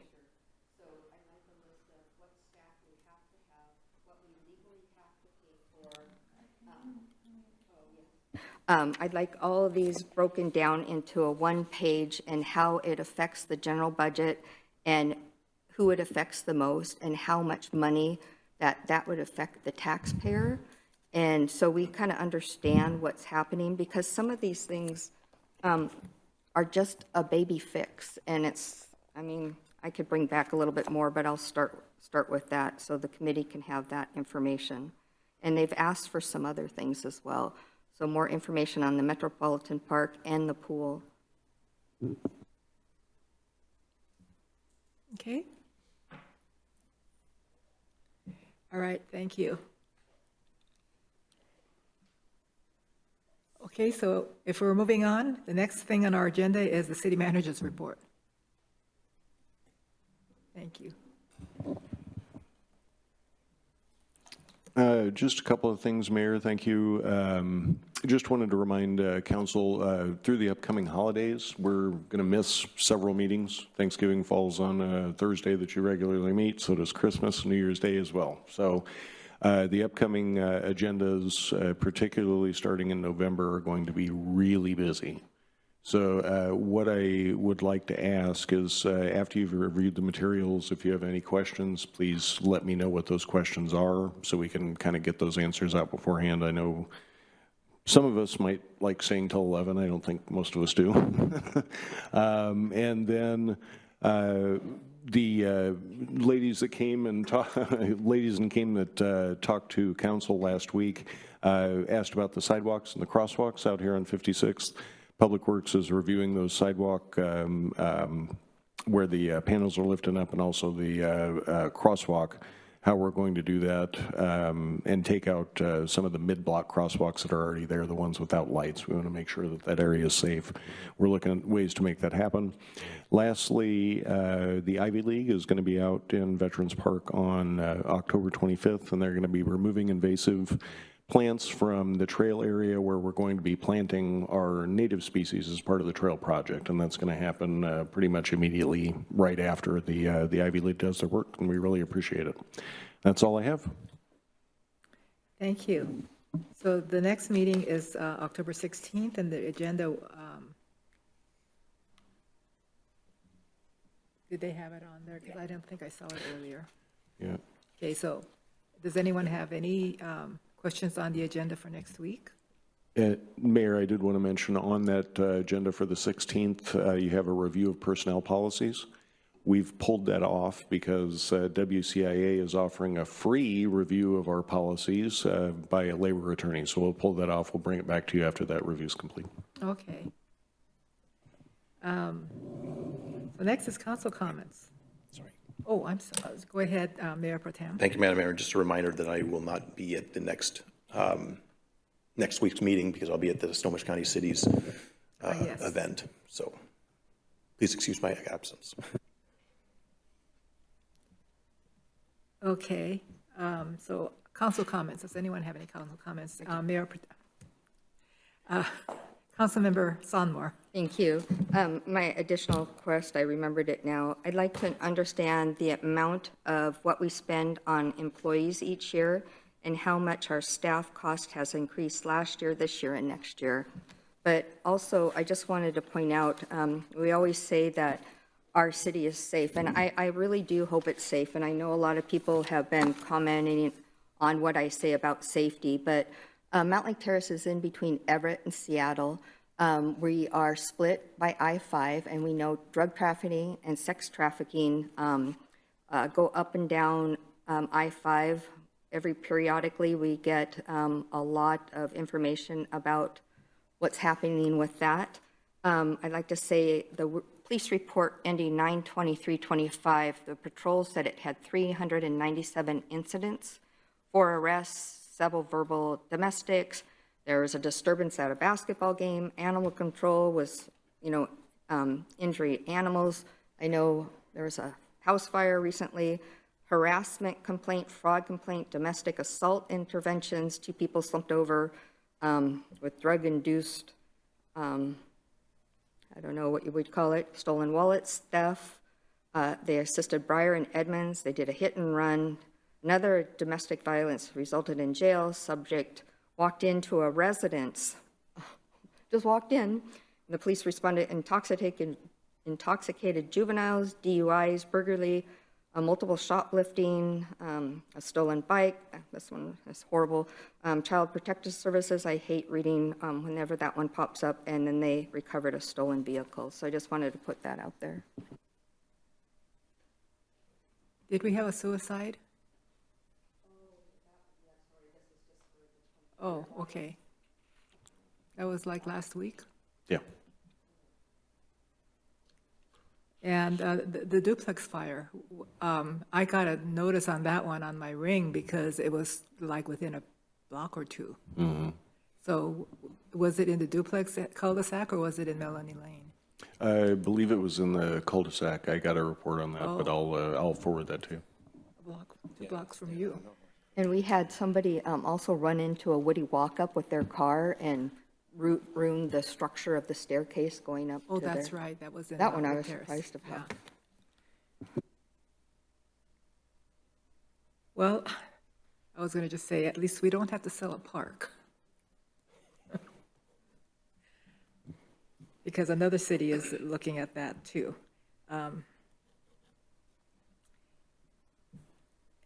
Anyone else? Councilmember Murray? Thank you, Mayor. I feel like I should share some happier news. So a couple of FYIs for the community in terms of community building and good stuff going on. Trunk or Treat is back this year. Maria Ellis over at Espresso Break is looking for folks to volunteer. I think they had a lighter turnout last year in terms of folks who were willing to come and hand out candy. As somebody who has done that, I would highly recommend it, particularly if you're one of those people who's every year is I buy candy and no one comes to my house. It's a great way to have a gazillion children come to your car, and it's always a really, really fun event. So she can stop by Espresso Break, or if you need information, I'm sure we could get that to you if you reached out to the city. But that is October 31st from 5 to 7. So if you are trick-or-treating, it's also a great place to go, and I know my kids look forward to that every year. And then upcoming at the Mountlake Terrace High School's homecoming football game here is on Friday, October 17th at 8 p.m. And they are looking for alumni who played in the band to come join and play with the current pep band. So would definitely encourage folks to dust off their instruments and come and join. And it should be a fun game and a fun opportunity to see folks of all ages who went to Mountlake Terrace High School play and celebrate homecoming. So that's all I have. Thanks, Mayor. The 18th, Friday the 18th at 8 p.m. At the Edmonds Woodway Stadium. I understand that trunk or treat. Pardon? All right, let me look. All right, maybe. Oh, sorry, Friday the 17th. This is why I should pull it back up versus trusting my memory. Sorry, Friday the 17th at 8 p.m. Thank you for the clarifying question. So last year, I understood that trunk or treat was a little light because people were trying to come and the traffic was bad. And they didn't get here in time. So, because it starts at 5:30. Is it 5 or 5:30? So hopefully we'll have a few more people here. Councilmember Woodard. Thank you, Mayor. A couple of things to revisit. Firstly, City Action Days is January 21 and 22 of 26, so just putting a bow on that one. Second one is actually, I really appreciated the conversation around the budget. I stayed out of it because the question that I immediately kind of locked in on for myself felt like sandwich, which is to say I'm going to ask it now.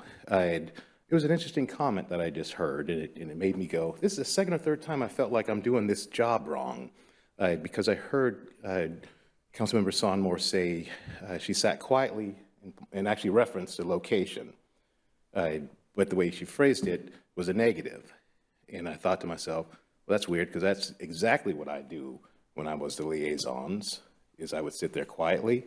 And I was doing that because, and so let me pause and say, I would love to have us revisit this in January. We have enough to cover the next couple months. But just like we covered what we should talk about in our reports, I think maybe we should revisit the liaison, because I know me personally, I remember very distinctly, and I'm going to ask the city manager to look this up, because we record everything. Unfortunately, I think it wasn't here.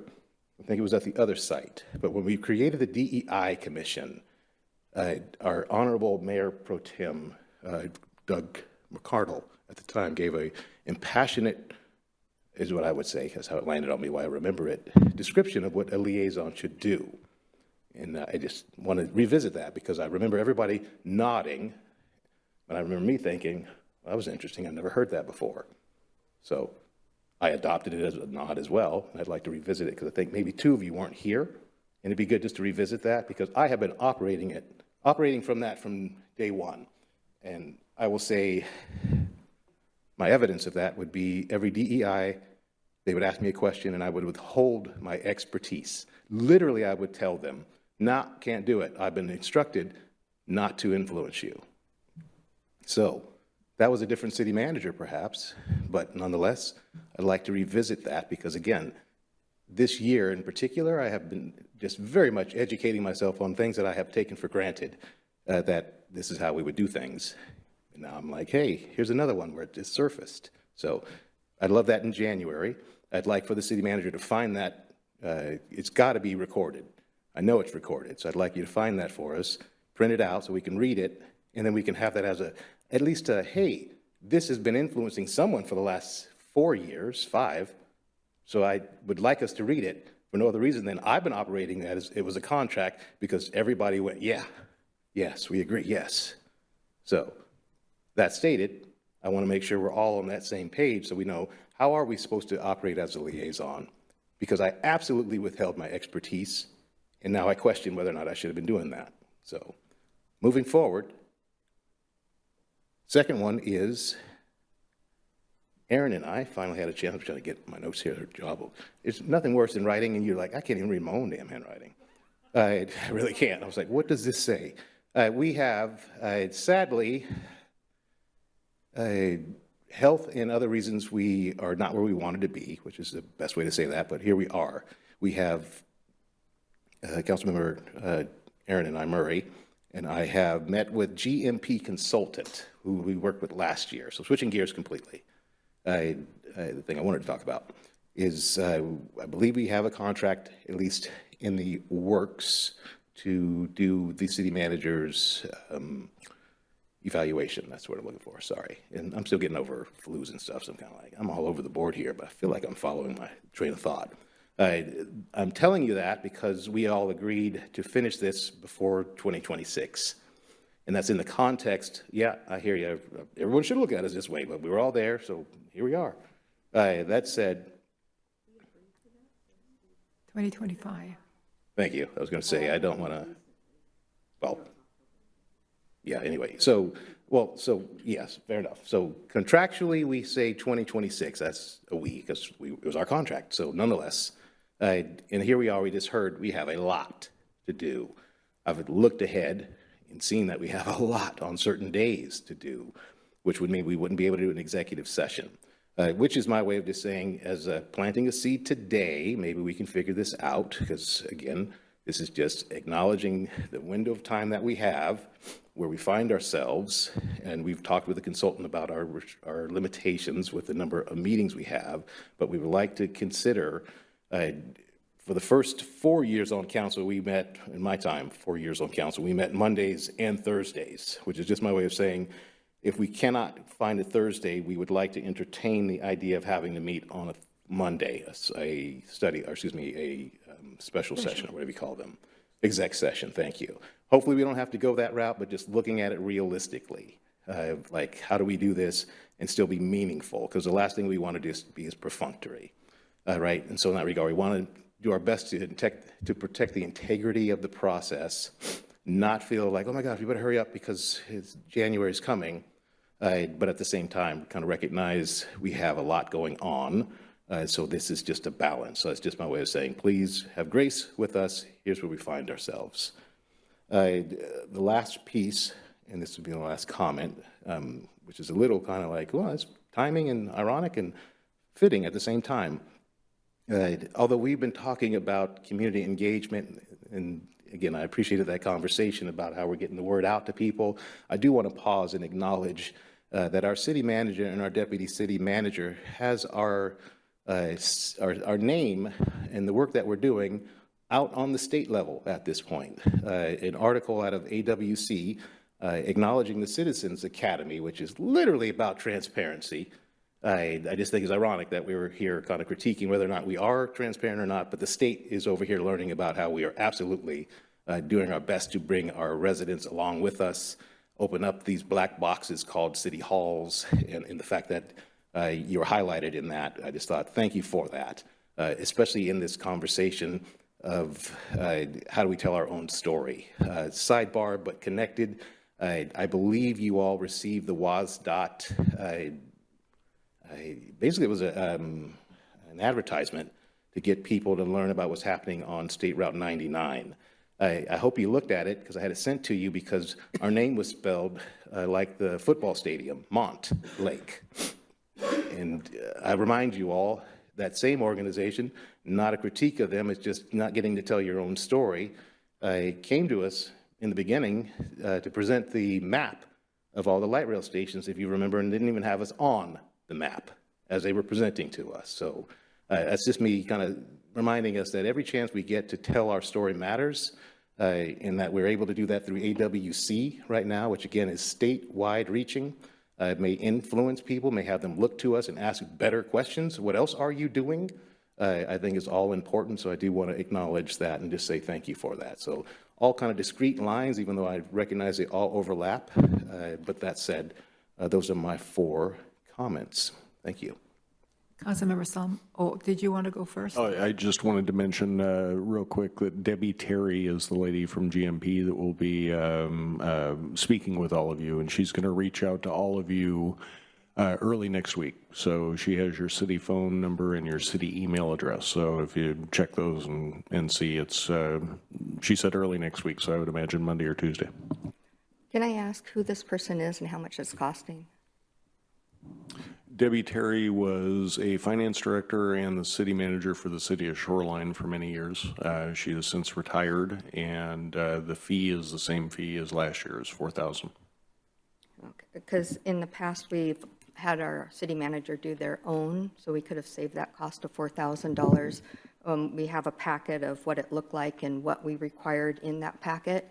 And then our mayor at the time, so it would be Kyoko this time, she would add everything up and bring it back. The problem with our consultant last time, I had comments and he refused to put them in, and then he decided to argue with me over some stuff. So it was very traumatic, and so that's why I didn't know anything about the consultant. I knew October, like our contract said, was the time that it has to be reviewed. But Steve, I just wanted to follow up with liaison reports, and I'm sure I said something about it too, because I try not to talk at Park and Rec, because I want them, they're very expert in what they do, and they're wonderful, and so I let them talk. I didn't have a problem of being told not to talk. I had the problem of being told that I was being biased, and I understand that, but I didn't understand it when the staff was being biased on agreeing that we have to raise property taxes, because it's supposed to be the committee's decision, and that's what I had the issue about. I have some other issues I'll bring up at a different time, but that's what I was talking about. And I don't have an issue. It was just that in the past, we would have people on the committee, and they would kind of dictate like the priorities and things. And so if we want to bring that up and talk about it, I think that's a good idea, but it was just that it was a contradictory statement is what I was upset about.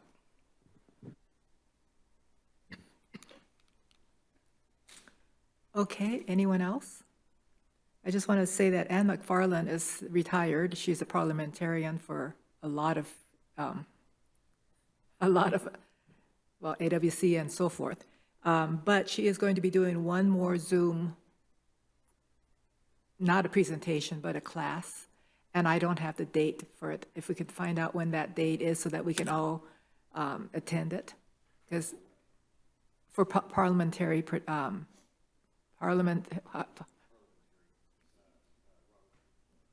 yes, so that, and she's really, really good about explaining what the rules are for Robert's rules and so forth. And anyways, and then she's retired, so we're not going to have her in person anymore. But this one last class is going to be one that I think a lot of people are going to take. Okay. All right, so I can see that we're all ready to leave, so I'm going to just adjourn the meeting next. Thank you.